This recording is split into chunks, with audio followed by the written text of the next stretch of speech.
ओम उमा महेश्वराय नमः। हमारे चैनल पर आप सभी का स्वागत है।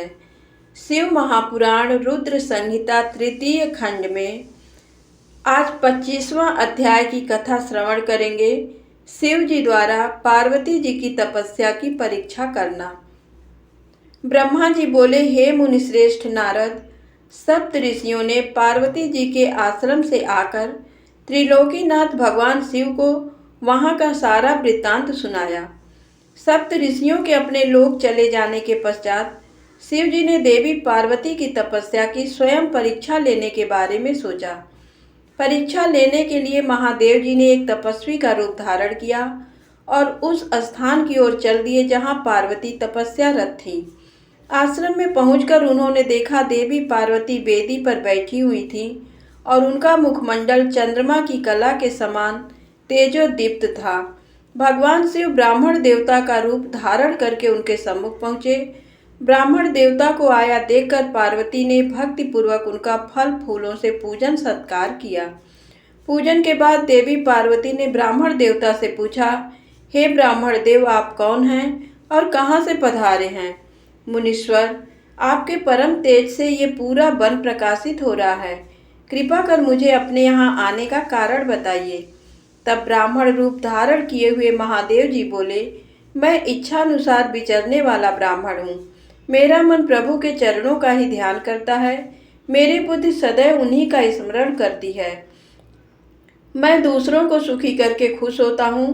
देवी, मैं एक तपस्वी हूँ। पर आप कौन हैं? आप किसकी पुत्री हैं और इस समय इस निर्जन वन में क्या कर रही हैं? हे देवी, आप इस दुर्लभ और कठिन तपस्या से किसे प्रसन्न करना चाहती हैं? तपस्या या तो ऋषि मुनि करते हैं या फिर भगवान के चरणों में ध्यान लगाना वृद्धों का काम है। भला इस तरुणावस्था में आप क्यों घर के ऐशो आराम को त्याग कर ब्रह्मचर्य का पालन करती हुई तपस्विनी का जीवन जी रही हैं? आप किस तपस्वी की धर्म पत्नी हैं और ऐसा कठिन तप कर रही हैं? हे देवी, आपने अपने बारे में मुझे जानकारी दीजिए कि आपका क्या नाम है और आपके पिता का क्या नाम है। किस प्रकार आप तप के प्रति आसक्त हो गई? क्या आप वेद माता गायत्री हैं, लक्ष्मी हैं अथवा सरस्वती हैं? देवी पार्वती बोली, हे मुनिश्रेष्ठ, न तो मैं वेद माता गायत्री हूँ, न लक्ष्मी और न ही सरस्वती हूँ।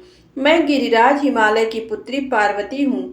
पूर्व जन्म में मैं प्रजापति दक्ष की पुत्री सती थी, परंतु मेरे पिता दक्ष द्वारा मेरे पति भगवान शिव का अपमान देखकर मैंने योगाग्नि द्वारा अपने शरीर को जलाकर भस्म कर दिया था। इस जन्म में भी प्रभु शिव शंकर की सेवा करने का मुझे अवसर मिला था।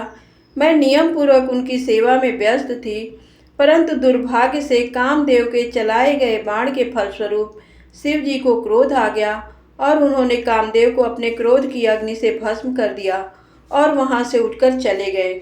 उनके इस प्रकार चले जाने से मैं पीड़ित होकर उनकी प्राप्ति का प्रयत्न करने हेतु तपस्या करने गंगा के तट पर चली आई हूँ।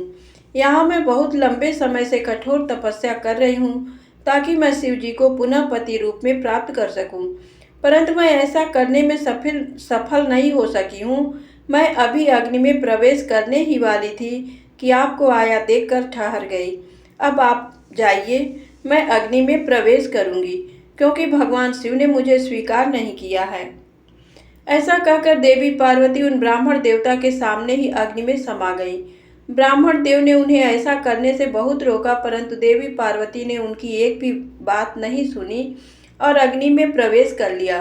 परंतु देवी पार्वती की तपस्या के प्रभाव के फलस्वरूप वह धधकती हुई अग्नि एकदम ठंडी हो गई।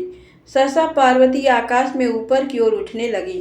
तब ब्राह्मण रूप धारण किए हुए भगवान शिव हंसते हुए बोले, हे देवी, तुम्हारे शरीर पर अग्नि का कोई प्रभाव न पड़ना तुम्हारी तपस्या की सफलता का ही सूचक है, परंतु तुम्हारी मनोवांछित इच्छा का पूरा न होना तुम्हारी असफलता को दर्शाता है।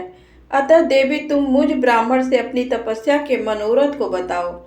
शिव जी के इस प्रकार पूछने पर उत्तम व्रत का पालन करने वाली देवी पार्वती ने अपनी सखी को उत्तर देने के लिए कहा। उनकी सखी बोली, हे साधु महाराज, मेरी सखी गिरिराज हिमालय की पुत्री पार्वती हैं। पार्वती का अभी तक विवाह नहीं हुआ है। ये भगवान शिव को ही पति रूप में प्राप्त करना चाहती हैं। इसी के लिए वे 3000 वर्षों से कठोर तपस्या कर रही हैं। मेरी सखी पार्वती ब्रह्मा, विष्णु और देवराज इंद्र को छोड़कर पिनाक पाणी भगवान शंकर को ही पति रूप में प्राप्त करना चाहती हैं।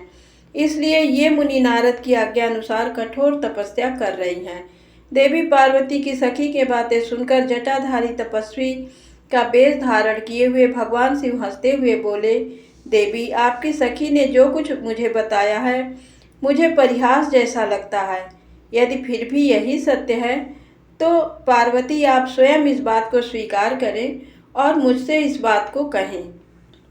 धन्यवाद।